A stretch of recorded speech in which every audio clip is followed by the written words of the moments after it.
Talk to me about Bruce and his life. What are some of your daily practices? How do you start your day? What are things that you do in your life now to make you so handsome and happy? To make you conscious. What have you learned over the years that you put into practice? I think that love of everything is the big thing. Wake up and be in love. Be in love with life. The idea of living on this planet.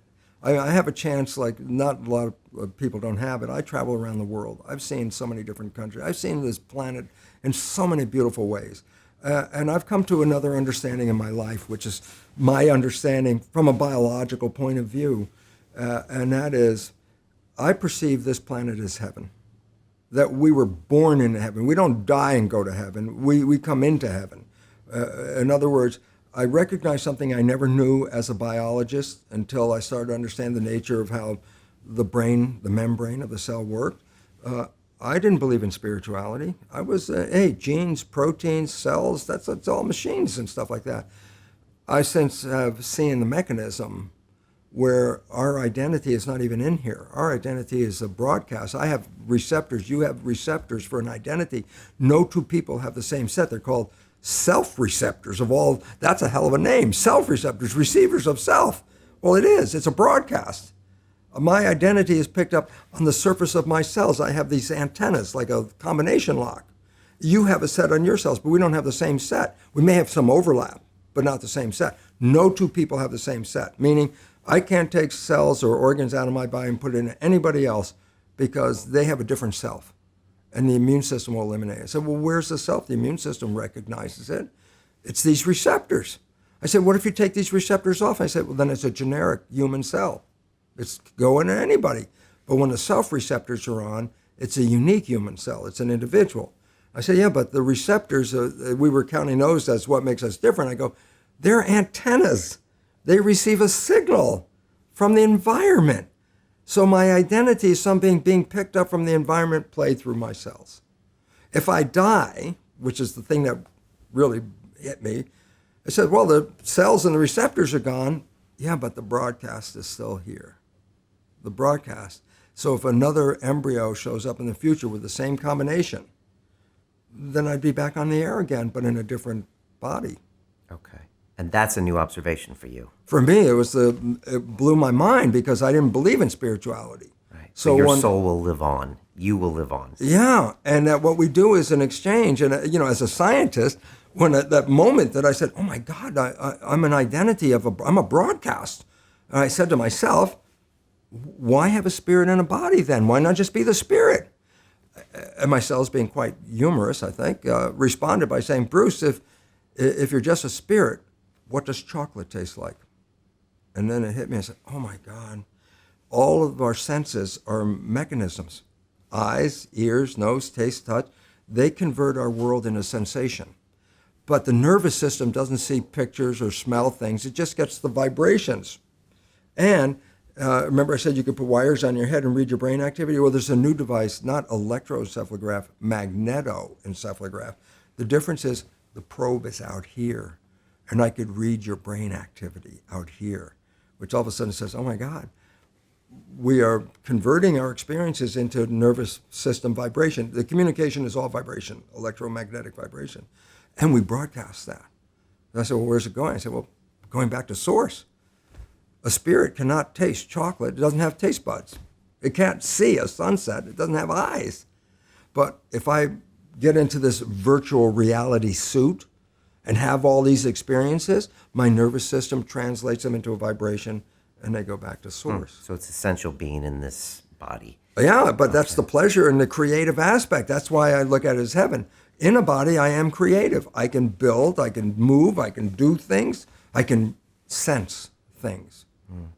And that's, I realized, oh my God, we came here to taste the chocolate.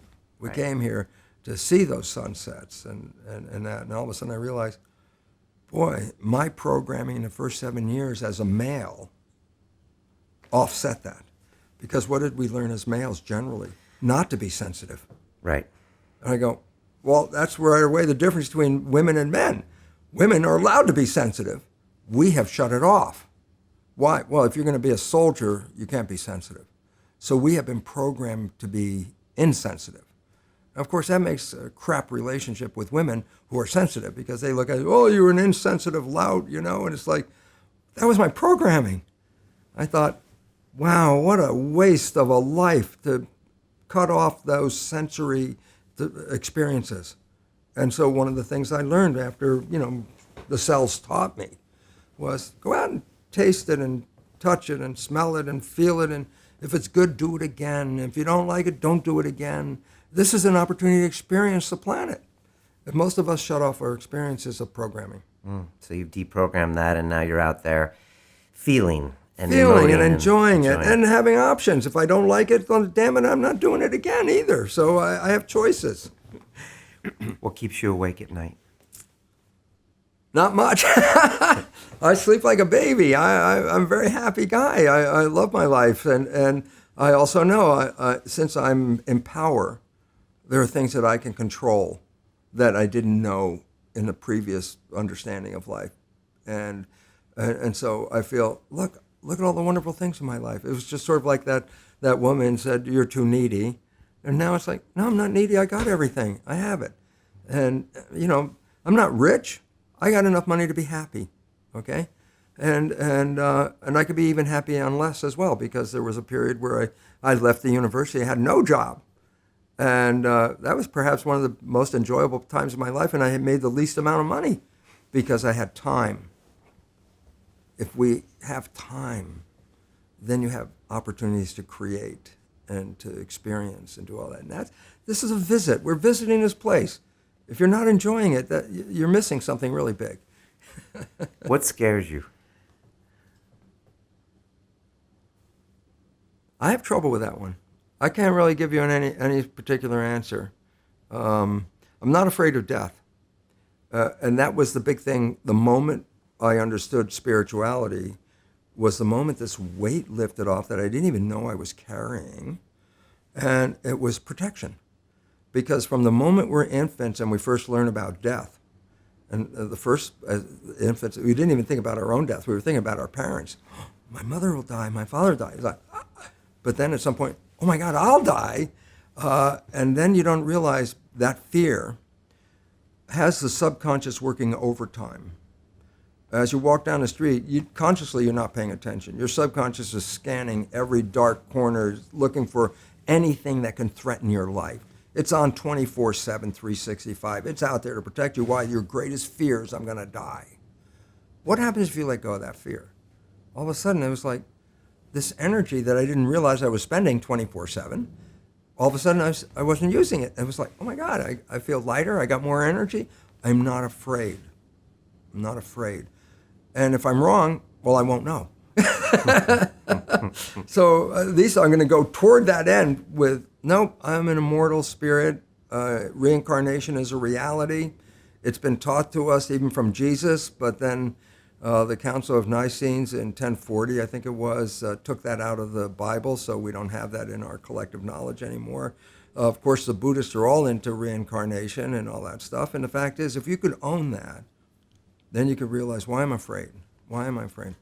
I've been here so many times before, and I have so many more visits to come if I want that. I had Kevin Kelly in here a few months ago, founder of Wired Magazine, and he said, Brian, you're only as old as the last time you changed your mind. And I was wondering, what have you changed your mind about in, say, the last 6 months? Is there something new that came in that has you thinking in a new direction? I actually don't think there is much, I mean, it was sort of clean the slate when I started to fully understand that my life was being run by my subconscious, which has been programmed by other people, and I had the responsibility. I could rewrite the program. I rewrote most of the ones that were obvious to me, and my life has been so beautiful. I just wake up every day. It's like, oh my God, I'm still here. This is great. Let's go out and have some more fun. And fun could be work if it's what you like to do, and that's the thing we have to start looking at is work isn't slave. Work should be something you enjoy doing, and most people don't have that in their life. I love my work. I love everything about my life right now. When you think of the word successful, who comes to mind? Could be someone around today or someone in history. Elon Musk, man, he's out there. He's got the brains and he's got the money. And that's what we needed, somebody with brains and with money so they can use this to a very effective way. His stuff is amazing. I mean, from the Tesla to SpaceX to the trains, the levitating trains that he's going to build, and the tunnel making. And I think the guy is fabulous, you know. But I worked in Palo Alto, where Stanford is, and that's where Tesla built their cars, their first cars. And when I saw them, I thought, wow, that came right out of Silicon Valley, the intelligence of Silicon Valley, making the most marvelous car on this planet. Safest car ever, any car has ever been tested. The Tesla is the safest car ever. There's a 5-point scale the government uses to score safety. Tesla got a 5.5. I said, how can you get more than 5 on a 5-point scale? And the answer was they had to cheat. And one of the things is to see what damage when the car turns over. The car would not turn over. They had to physically build an inclined plane that would drive up and force it to turn over because it wouldn't. So they had to give them extra points because the car is impossible to turn over. Technology.